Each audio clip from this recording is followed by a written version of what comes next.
Assalamualaikum warahmatullahi wabarakatuh. Sahabat Islam dalam kehidupan yang dirahmati Allah. Pernah nggak sih kalian berpikir di tengah perbedaan keyakinan, gimana caranya kita bisa hidup rukun dan damai? Ternyata Islam punya jawaban yang indah, namanya toleransi, atau dalam Islam disebut tasamuh. Ini bukan sekadar teori, tapi benar-benar diajarkan. Al-Quran sendiri bilang, untukmu agamamu dan untukku agamaku. Jelas banget kan?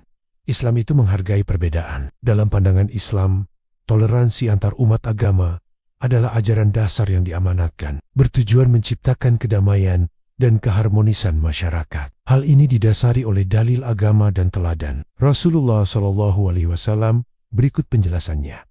Pertama, dasar dalil dalam Al-Quran dan hadis. Qs Al-Kafirun 109, 6. Untukmu agamamu dan untukku agamaku.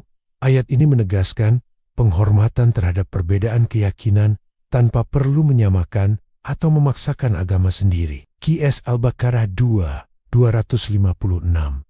Tidak ada paksaan dalam agama. Sesungguhnya telah jelas jalan yang benar dari jalan yang sesat, menunjukkan bahwa setiap orang memiliki hak kebebasan beragama. Qs At-Taubah 9:6 memerintahkan untuk melindungi penganut agama lain yang meminta perlindungan hingga mereka mendapatkan tempat yang aman. Hadis dari Ibnu Abbas, Rasulullah SAW menyatakan bahwa agama yang dicintai Allah adalah yang lurus dan toleran, Al-Hanifiyah As-Samahah. Hadis dari Anas bin Malik, beliau menyatakan bahwa tidaklah beriman seseorang hingga mencintai tetangganya seperti dirinya sendiri tanpa memandang agama. 2. Teladan Rasulullah SAW dalam praktik. Piagam Madinah sebagai konstitusi pertama dunia. Piagam ini menjamin hak-hak semua warga Madinah Muslim, Yahudi, Nasrani, dan Pagan, seperti perlindungan jiwa dan harta, serta kebebasan menjalankan agama masing-masing. Menerima delegasi Kristen Najran,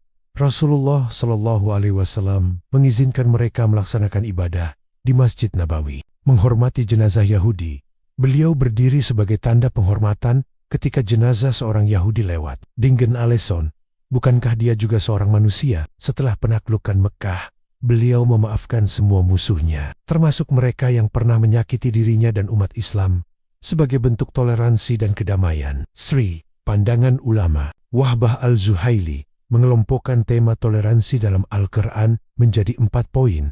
Relasi antar agama, samawi, kebebasan beragama, larangan kebencian, dan penegakan keadilan. Gus Bah menyatakan bahwa kunci toleransi adalah memiliki referensi keilmuan yang cukup, sehingga seseorang dapat hidup rukun di tengah perbedaan. Imam Ibnu Katsir menafsirkan Qs Al-Baqarah ayat 256 sebagai larangan memaksa orang lain masuk agama Islam.